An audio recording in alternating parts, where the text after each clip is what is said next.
প্লবতা কাকে বলে?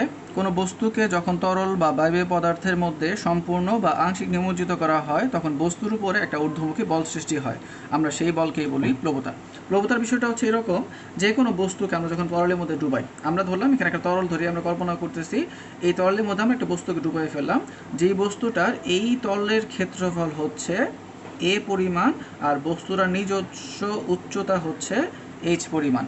এই বস্তুটাকে যখন আমরা তরলের মধ্যে ডুবাই তখন বিষয় যেটা ঘটে, বস্তুকে চারপাশ থেকে হচ্ছে গিয়ে তরল বল প্রয়োগ করতে শুরু করে। আমরা বোঝানোর জন্য এটাকে ধরলাম যে উপরের তলের উপর কার্যকর বলটা হচ্ছে গিয়ে F1, নিচে থেকে উপর দিয়ে কার্যকর বলের মান হচ্ছে গিয়ে F2, বাম দিক থেকে ডান দিকের কার্যকর বলের মান হচ্ছে F3, আর ডান দিক থেকে বাম দিকে কার্যকর বলের মান হচ্ছে F4। এটা আমরা ধরে নিলাম। এখন আমরা জানি যে তরল বা গ্যাসীয় পদার্থে কোনো একটা বিন্দুতে কার্যকর বলের মান বের করার সূত্র হচ্ছে গিয়ে F = AH ρg।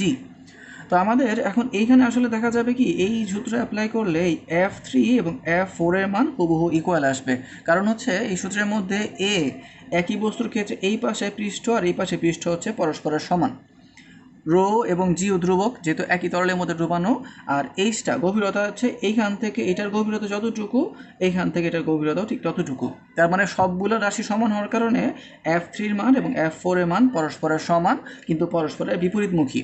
তো আমরা জানি ভেক্টর রাশির নিয়ম অনুসারে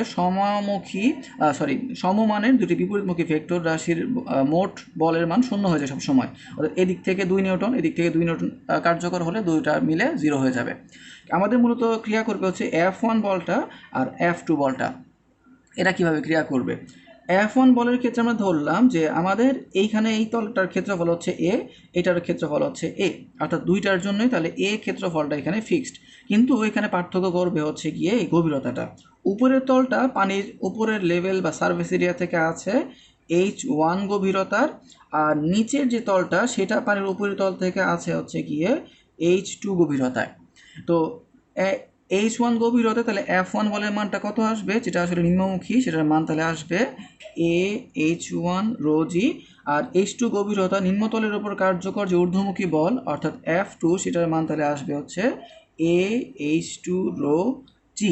এখানে যেহেতু H2 বেশি গভীর অর্থাৎ H2 বড় হওয়ার কারণে F2 বড় হবে, আর H1 ছোট হওয়ার কারণে F1ও ছোট হবে, অর্থাৎ আমরা বলতে পারি এটা যেহেতু H1 এর চেয়ে H2 বড় সেহেতু F1 এর মানের চেয়েও F2 বড় আসবে। তাহলে এদের যে পার্থক্যটা অর্থাৎ নিচের দিকে কাজ করতেছে কম বল, উপর দিকে কাজ করতেছে বেশি বল, এই ঊর্ধ্বমুখী যে ধাক্কাটা এই ধাক্কাটাকে আমরা বলি হচ্ছে গিয়ে প্লবতা, এবং সেটার মান তাহলে হবে কত F2 - F1। তাহলে F2 এর মানটা আমরা বসা দিতে পারি এখানে, F2 এর মান হচ্ছে গিয়ে AH2 ρg AH1 ρg। এখান থেকে আমরা কমন নিলে এটাকে লিখতে পারি, এভাবে লেখা যায় এ এবং রোজি কমন নিয়ে ফেলাম, মাঝখানে লিখলাম H2 - H1। এখন H2 হচ্ছে এই সম্পূর্ণ গভীরতা আর H1 হচ্ছে এতটুকু গভীরতা। তো সম্পূর্ণ গভীরতা অর্থাৎ উপরিতল থেকে নিম্নতলে গভীরতা অর্থাৎ এতটুকু থেকে যদি আমি এটুকু বাদ দিয়ে দিই তাহলে থাকে কোনটা, বস্তু নিজের উচ্চতা থাকে অর্থাৎ স্মল হাত H থাকে। তো আমরা H2 - H1কে চিত্র থেকে বুঝে লিখতে পারি H হিসেবে, তাহলে এখানে লেখা যায় AH রো জি হিসেবে লিখে ফেলা যায়। এখন আমরা জানি ক্ষেত্রফল এবং উচ্চতা গুণ করলে আসে হচ্ছে আয়তন, তাহলে এখানে লেখা যায় কত আয়তন ইন্টু রো ইন্টু হচ্ছে জি।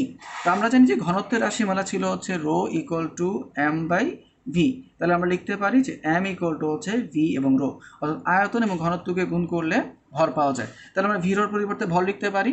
এখানে একটা জিনিস মনে রাখবো, এখানে ভিটা হচ্ছে গিয়ে এই বস্তুর আয়তন, কিন্তু রোটা হচ্ছে গিয়ে এই আশেপাশে যে তরল সেটার ঘনত্ব।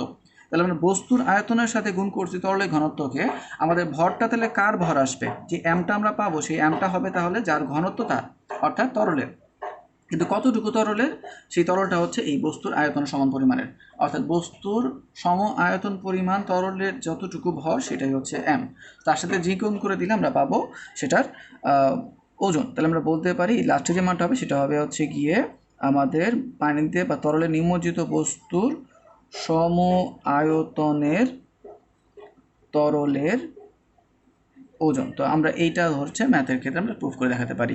তবে ম্যাথের ক্ষেত্রে সাধারণত প্লবতা যখন আমাদের বের করতে বলে তখন আমরা এই সূত্রটাকে ইউজ করে থাকি যে প্লবতা ইকুয়াল টু ভি রো জি।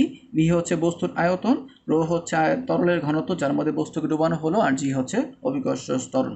তো এই সূত্রটার একটা সাধারণ রূপ হচ্ছে বিজ্ঞানী আর্কিমিডিস আবিষ্কার করে গিয়েছিলেন, সেটাকে বলা হয় আর্কিমিডিসের নীতি। এই নীতি অনুসারে তিনি বলেছিলেন যেটা যে কোনো বস্তুকে তরল বা বায়বীয় পদার্থে নিমজ্জিত করা হলে বস্তু কিছুটা ওজন হারাবে। এই হারানো ওজন বস্তুর সম আয়তন তরল বা বায়বীয় পদার্থের ওজনের সমান হবে। এই নীতিটাই কিন্তু আমরা অলরেডি প্রুফ করে আসলাম। আমরা দেখতে পারলাম যে একটা বস্তুকে যখন আমরা পানির মধ্যে ডুবাই, মনে করি একটা বস্তু এখানে আছে, বস্তুটা ওজন নিচের দিকে ক্রিয়া করে, সেটা হচ্ছে গিয়ে ডাব্লিউ, হ্যাঁ, বা W1 ধরলাম আমরা এটাকে। এখন এই বস্তুটাকে যখন আমরা পানির মধ্যে ডুবাবো তখনও তার ওজন কিন্তু নিচের দিকে ক্রিয়া করবে এবং সেটার মান হবে হচ্ছে গিয়ে W1। কিন্তু আমরা জানি বস্তুকে তরলে ডুবানোর সঙ্গে সঙ্গে তরলের এই ঊর্ধ্বমুখী এবং নিম্নমুখী বলের প্রতিক্রিয়ার কারণে একটা ঊর্ধ্বমুখী লব্ধি বল সৃষ্টি হয়, যেটাকে আমরা নাম দিলাম প্লবতা বা W2। তাহলে এখান থেকে মূল ওজনটা থেকে তাহলে এতটুকু ওজন কি কমে যাবে, কারণ যেহেতু এটা বিপরীতে এটা ক্রিয়া করতেছে। তাহলে সেই ক্ষেত্রে বস্তুর পানিতে ওজন যেটা আমরা অনুভব করব সেই ওজনের মানটা আসবে হচ্ছে গিয়ে বাতাসে ওজন বিয়োগ হচ্ছে গিয়ে প্লবতা, অর্থাৎ উপরে ওজনটা বিয়োগ হয়ে যাবে। এই কারণে তখন বস্তুকে কিছুটা হালকা মনে হচ্ছে।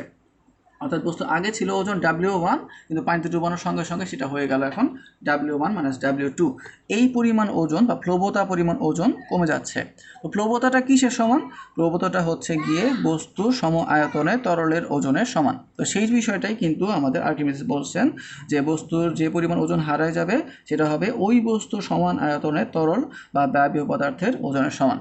তো এই লজিক থেকে আমরা সহজে ব্যাখ্যা করতে পারি যে একটা লোহার তৈরি নৌকা কিভাবে পানির মধ্যে ভাসে, যদিও লোহার টুকরা পানিতে ডুবে যায়, কারণ লোহার তৈরি নৌকাগুলোর আমরা আয়তন অনেক বড় করে ফেলি, ফলে যখন এটাকে পানিতে ডুবানো হয় এটা তার সম আয়তন পানির পরিমাণ ওজন প্লবতা সৃষ্টি হয়, তখন এটার মধ্যে এই ঊর্ধ্বমুখী প্লবতাই তখন এটাকে ভাসিয়ে রাখতে সাহায্য করে।